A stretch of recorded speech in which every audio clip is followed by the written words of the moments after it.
No, it's madness. Madness. Political rascality. I'm serious. And this is what we used to see during the military.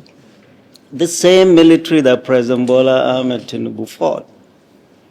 He is doing the same thing. So he hasn't learned any lesson from the time when he ran across the border to Benin Republic and ran away from the military. And he's doing this. He's grabbing everybody that speaks up against his government. And I'm saying this firsthand because I've had experience. They came to my house, grabbed me with 5 armed policemen and took me to EFCC, kept me there for 5 days and incarcerated me in Kuje for 3 weeks. For what? They could have sent all their charges with Bolt, and I'll meet them in court the next day. But they are doing all of this to intimidate people in a democracy. This is scary. This is irresponsible governance, and this we will not allow to continue. This is exactly what is happening. It's exactly what's happening while here. We're not going to allow this. This is dangerous for our democracy. Selectively picking people you don't want to hear their voices and locking them up in the name of fighting corruption, in the most corrupt government we've had in this country. So this is madness, rascality, and irresponsible governance. End of story. Say no more. So invariably, Prof, you're saying the anti-corruption agencies have become a tool in the hands of the ruling government. Yeah, and I've said it. This is not the first time I said it. When I came out, I said it. And I am cautioning them. Governments will come and go. These agencies will remain. They were created for noble purposes, but these politicians are messing them up. We've seen that during the draconian regime of military regime of Buhari, Idi Agbon, how they used the NSO even against their colleagues. And when IBB came, he opened the cells and changed their name to DSS. So President Bola Ahmed Tinubu is not a good student of history. There's no one, there's no government that continues this way and sees a good end. It's allowing all these agencies, government agencies, and they're allowing themselves to be used as political witch dogs of their politicians, which is a real shame, and it's not going to be allowed. The EFCC, the ICPC, the DSS, the police, everybody is being used to oppress and suppress the opposition. You cannot do that and get away with it. Not in Nigeria, not in any country in the world, not in the most repressive countries in the world have leaders used these agents. We've seen that in Iran during the Shah, he used Savak. We've seen that during Ceausescu. We've seen that in Soviet, everywhere, but in the end, they crumble. The will of the people must prevail. End of story. End of story. So, Mr. President, go back and read history again if you've forgotten. If the people you have around you are just lying to you and telling you, on your mandate, we stand. No, it is the mandate of the people that brought you here. You must listen to the people. We are complaining and raising our voices that you're using federal agencies to suppress dissent.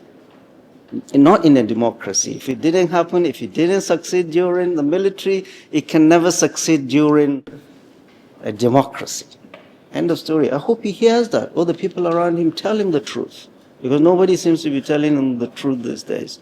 They're all dancing in your mandate, we stand. You know Mala Nasir very well. You were schoolmates. I shouldn't say classmate because you are a medical doctor. Okay, but he's right. We were in School of Basic Studies Zaria. We went to ABU Zaria together in 1976. So I've known Nasir El-Rufai for 50 years today. Fantastic. He studied quantity survey, survey, and I went into medicine. So and I've known him all this life, 50 years old. Fantastic. So I dial back to that bit of history. Extremely brilliant, individual, smart as a whip. He should have known the kind of person Bola Ahmed Tinubu is, I'm surprised when people come and tell me Bola Ahmed Tinubu changed or he deceived them. For 27 years, he's captured Lagos. Nobody has done that in the history of Nigeria. Now, so he knew this man. He knew the kind of system he ran in Lagos. But then Malam Nasir helped almost single-handedly installed him as president. And then the monster, using that word, just like, figuratively, that he installed has turned against him. Does Malam Nasir, does it deserve sympathy or its comeuppance? No. You see, and if anybody tells you Nasir knows Bola Ahmed Tinubu, he said it. They were not political men. Yeah, of course, associates. Yeah. But like you said, President Bola Ahmed Tinubu, if there's one person he should thank for being the president today, is Malam Nasir El-Rufai. Malam Nasir El-Rufai defied everything in the north, burnt a lot of bridges, and said the presidency must rotate to the south. And he worked tirelessly for that. Burnt a lot of bridges too. So, and he did not want to, and he said it in public, he did not want to join President Bola Ahmed Tinubu's government. There are clips President Bola Ahmed Tinubu in public said, Nasiru, don't go away, I want you to work in my government. Right? Nasiru stayed. And of course the people around him, it's all political machinations. They knew. Well, they wanted to humiliate him in public during Senate screening. They say, oh, after he finished his presentation, they say, oh, there is security report that. So they refused to do that. And we all know it is all political machinations. Security report, for goodness sake. He walked away, left them, reinvented himself as the lightning rod of the opposition. And that's what's scaring them, because they know. They know how he brought him here. He was the intellectual arrowhead of his presidency, and they know the damage politically he can wreak on them in the opposition. Okay, so while I'm asking you, this is a president in the government. They're beating their chests and telling the world, we have 34 or 30, whatever number of governors out of the 36 in our party. So why are they scared? Why are they scared grabbing everybody? It just tells you it is just a sandcastle. All this 34, whatever, it is procured governors, right? Go decamping. The people are not decamping with them. They're all scared. So for anybody to say what's happening to Nasir El-Rufai is comeuppance, everybody should fold his arm, he is not getting the story right. If it's Nasir El-Rufai today, and we let this cruelty go, it will be Wale tomorrow. Nobody will speak up. When I was incarcerated in Kuje, people spoke up. The media was elders from Kaduna, clerics, the youth, everybody. And this is what made them release me. It's not for God and country. So we will raise our voice against any cruelty to any human being, regardless of his political persuasion. When Nasir El-Rufai was the governor of Kaduna State, I was in the forefront, fiercely criticizing his government and that of President Muhammad Buhari, who is from Kaduna. But it doesn't mean today because Nasir is being locked up unfairly, and we should keep quiet and say, Nasir, during our time you did that. No, Nasir, whatever he did during his stewardship, he will answer for that. But nobody, we're not going to be silenced and see what they did to Malami. They went to his house, he was living, and then they put the red line. So, Mr. President, be careful. This is not going to end well. It's never ended well for leaders that told this line. It's never ended well for leaders that did the same thing. Do the right thing. If they are not doing this in your name, wake up. There are some people that are sabotaging your government. And the end you will say, I didn't know. All these people singing on your mandate. You go around, look around Bola Ahmed Tinubu. None of them contributed 1/10 of what Nasir El-Rufai contributed to his success. 63% of President Bola Ahmed Tinubu came from the north, not Lagos. And Nasir had a hand in getting the vote, talking to people, talking to. So this is how you pay him? You know, these questions, I just needed to make this clarification. These questions are not, they're aggregations of, fillers from our viewers and whatever. So some of the other feedback, and you alluded to it even in your last comment, is that when Nasir was governor of Kaduna State, he demolished people's homes. In fact, some of his political colleagues who now turned, opponents, he went, roughshod, pulled down their buildings. Sadison Suleiman Nkui ran Shehu Sani out of town. They're all friends. He deposed traditional rulers, fought people, even yourself, like you said. So some are now saying that karma, you know what, the popular American cliche, we can't use that language on TV, that it's karma, pursuing and Nasir. What do you say to that? No, like I told you, Yes. whatever happens to any human being, and I'm sure Nasir El-Rufai will be surprised that I am in the forefront, and I'm because that's the right thing to do, to be honest. Look, I'm a doctor. We went into medical school to do good. Hippocratic oath. We went into medical school to do good to human beings. That's why when I hear people talking about Christian genocide, I say, you guys don't know what you're talking about. We deal with life. When we're looking after a patient, we don't ask his ethnicity or his religion.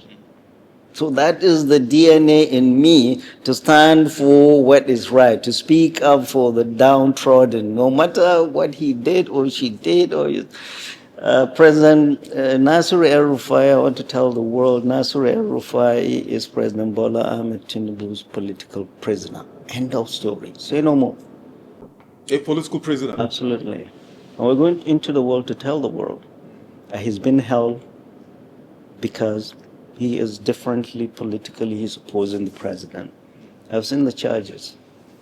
Laughable. I mean, irritating. You think so? Absolutely. For a governor, they say, $5,000 or $10,000. This is a mess. This is laughable. And I say, when I looked at this, and I have friends who are lawyers, some up in the apex courts who were in school together, sent to everybody, say, this is all you guys got? Is this all they got? All this gra-gra, this is what you got? For goodness sake. Like me, all this gra-gra, they grab me this and this. I saw the charges. Is that it? I'm shocked. Really disappointed and embarrassing. Anybody that has done EFCC, DSS, when it was NSO, and police, when it was real police or the military, and they look at this, they shake their head. Say, what's happening to our people now? What's happening to our people? What have we become? They are laughable, to be honest. So, if you say they are laughable charges, the charges are laughable. So, the possibility, even though you are not a lawyer, I'm not a lawyer, but we have, and we're educated people anyway. So you're saying these charges cannot stand legal scrutiny? They are now in court. And whatever is in court. So assuming El-Rufai is convicted and jailed, what will be the reaction of the North? He won't be convicted, and I tell you, there's very good lawyers to fight that.